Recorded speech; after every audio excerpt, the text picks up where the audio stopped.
Welcome to Shooting Straight with Brad and Casey. Brad and Casey couldn't be here today for this show, and I am Deputy Chief Nathan Christensen, your host today. Today we have Lieutenant Scott Gamble from the Arizona Department of Transportation Enforcement and Compliance Division. Welcome, Scott. Thank you. It's nice to be here. Thank you, Scott. So a lot of people I've come across are surprised to know that ADOT has an enforcement division. Why don't you tell us a little bit about that? Yeah, well, as far as law enforcement agencies go, we are relatively new. A lot of our inspectors were non-certified police officers in the past that were either with the Department of Agriculture or the Motor Vehicle Division.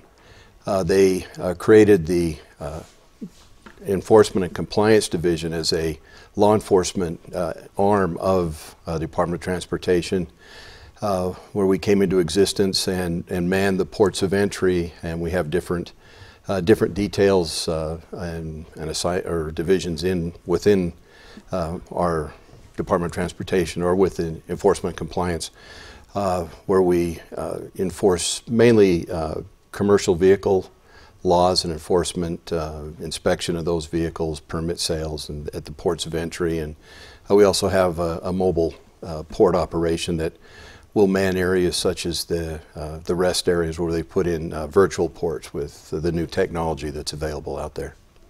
Okay. So how long have you been doing this type of work? Well, I've been in law enforcement for 37 years. I came to the Department of Transportation about 3 years ago. I was a detective working in the Office of Inspector General, which is the investigative arm for enforcement and compliance. And I was assigned to the dealer investigation unit, where we investigated curbers, wholesale used car dealers, new used car and new car sales, and the violations and crimes that take place in and around that business. We also, in that same division, we have a facial recognition unit which attempts to identify any fraudulent attempts for documentation or for credentials, driver's licenses, things such as that. And by using that facial recognition, they also help when a citizen's a victim of identity theft. We have a question document unit also that checks into fraudulent and forged documents and different things. From there, I was promoted to sergeant and went out to the port of entry in Ehrenberg, and that's where I first got my experience in working with and learning about commercial vehicles and truck enforcement, and that's part of what we do. Went from there to San Simon, the other end of the state, did the same thing at the port of entry, and then now currently assigned in Sanders up on Interstate 40. So it's been an interesting ride, but it's been fun. So It's been fun. So what are some of the roles, besides what you've talked about, what would you say is the most important role ADOT Enforcement Division deals with?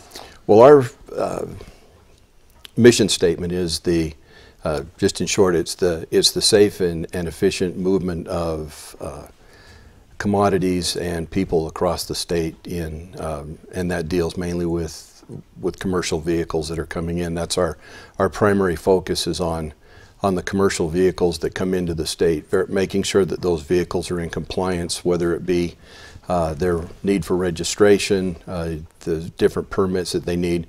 We also do inspections on those trucks to make sure that they're safe, that they're they're in good working mechanical order, making sure the drivers are within their allotted hours of drive time, and then we will also make sure that all of the paperwork that they have is in order and things. And when I first got into it, I had no idea just exactly the mechanical workings of these vehicles and all that can go wrong with them, and how important it was to make sure that we screen those vehicles for a lot of reasons, keeping the driver safe, keeping the community safe, and helping those drivers stay in compliance with what they need to do. So when you do an inspection, what type of safety violations do you look for, and what have you seen in your career? Well, we have 3 different levels of inspections. A level 1 inspection is where we inspect both the driver, his logs, his credentials for driving time, making sure his driver's license is valid, that his registration's in line. A level 2 includes what's in our level 3 inspection, which is the driver. I probably should back that up. We do level 3, which is the driver inspection, his credentials, things.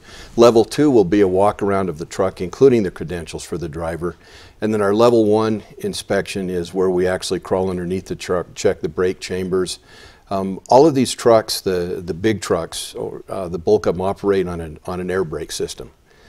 And it's kind of a system that's when the air chambers aren't set right, there's lag and unequal braking and different things which can cause problems. One of the first inspections that I ever did, the officer that was helping me do it and was kind of training me to do it, had me get underneath the truck that had an oil leak, and it was leaking oil everywhere. I never did get that uniform clean. The other one that I saw to me was quite amazing, because it was the first time I'd ever seen it, was a truck where the brake chamber had actually come loose from the truck. So when the driver hit the brake, as opposed to the rod that sets the brakes moving, the chamber itself moved back and forth, wasn't connected at all. So he didn't have the total amount of braking available for the truck, which can cause some major issues. I can imagine. So why is weight important on these semi-tractor trailers that come through our state? Two of the reasons is, one is the weight on the vehicles causes, when they're heavily overly loaded, it creates issues, possibility of mechanical failure on the trucks, can crack the frames and of the vehicle itself. The other thing is trying to keep the infrastructure of the state of Arizona protected. The overweight on the vehicles can cause added wear and tear on the roadways, which causes the roads to need to be replaced sooner. No one likes driving down a road full of chuck holes, and when you get a lot of vehicles traveling on a road, and you've probably seen that, where you start to get the grooves in the roadway, they can create handling issues with cars and with other vehicles on the road. So keeping the vehicles within compliance of their declared weights and what they're allowed to carry will help to keep the infrastructure in Arizona intact longer, and cut down on the needs to replace the roadways sooner. And that saves times for commuters as well, because Yes. those roads are not under construction so much. Yes, it does. So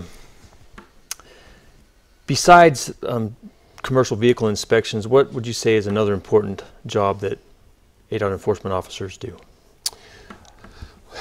One of the biggest things that we do, and we've kind of talked about a little bit, is that we're an avenue where we can sell permits for the vehicles coming in.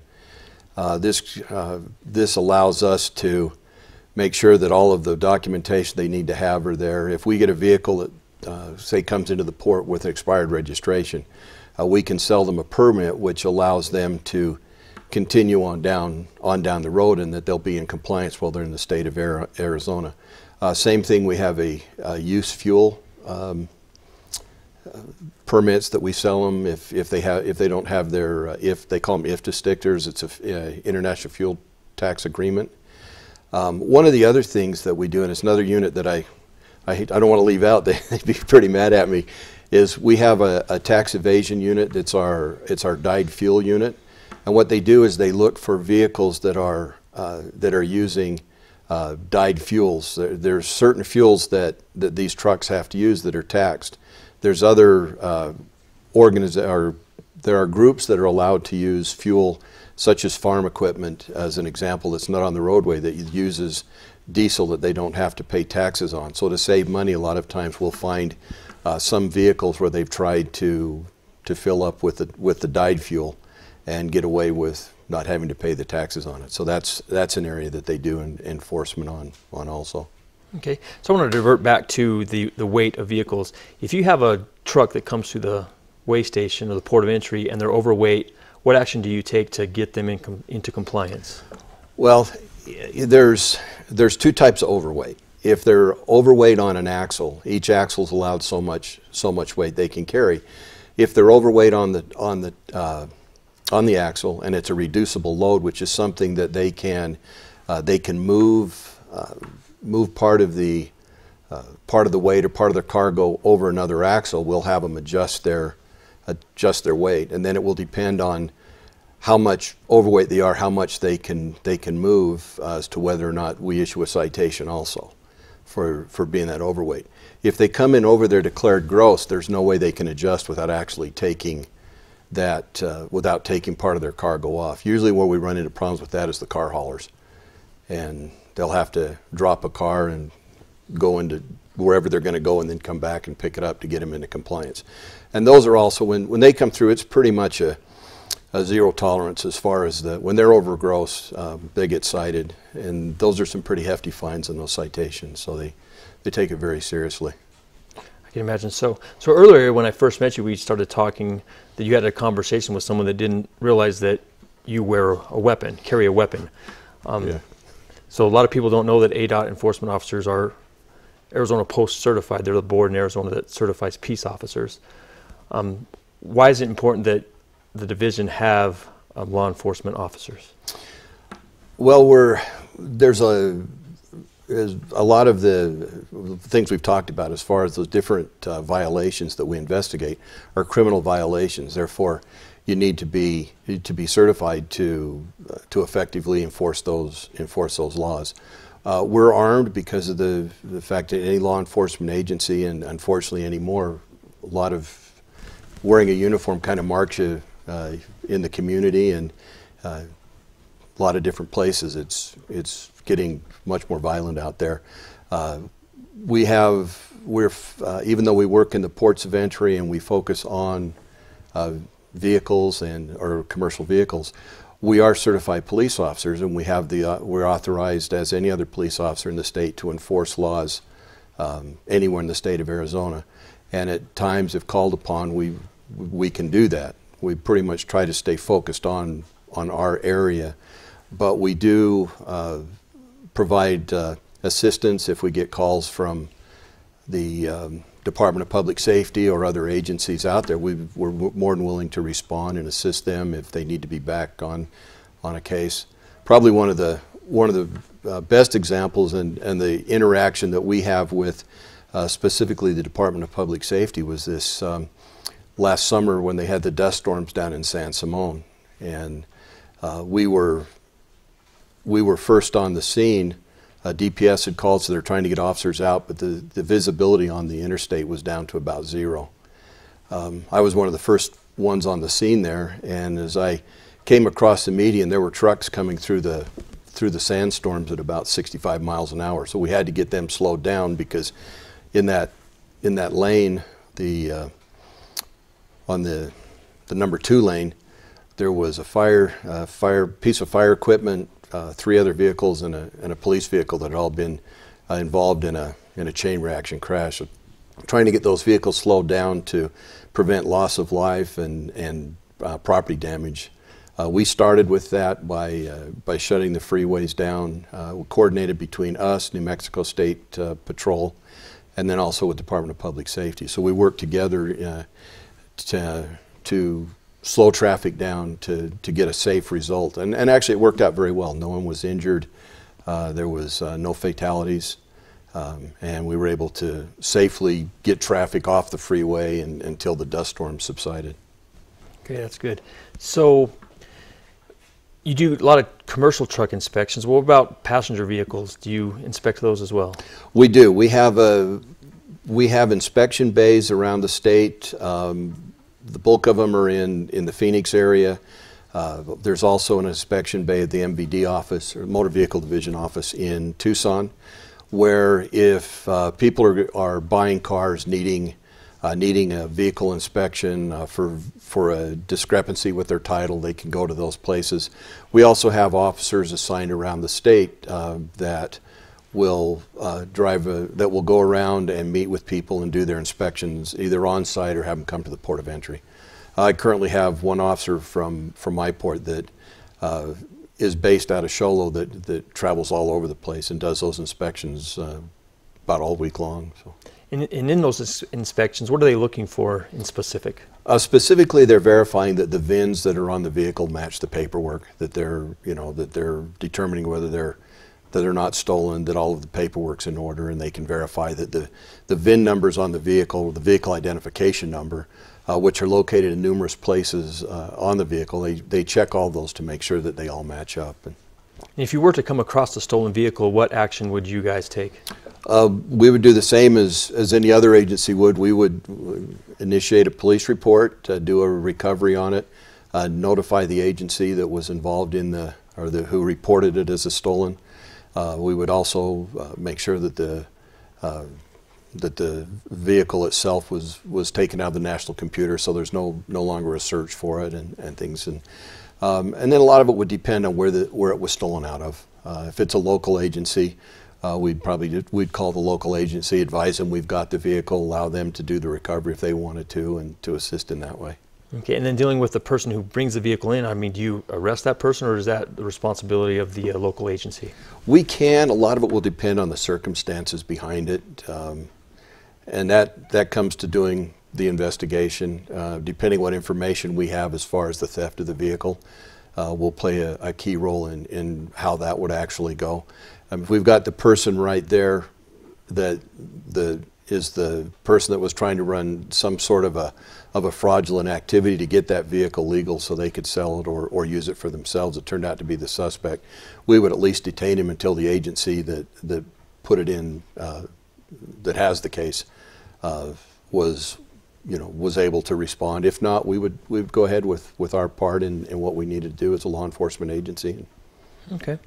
So another question I've wondered about over the years is salvaged vehicles. How does a person buy a salvaged vehicle and then get it registered and permitted to drive on our highways?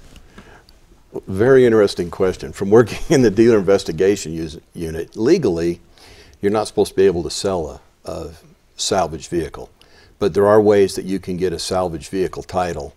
And it's very similar. You need to go through the inspections to document that the damage or that the vehicle identification numbers are in order and that everything is as it should be.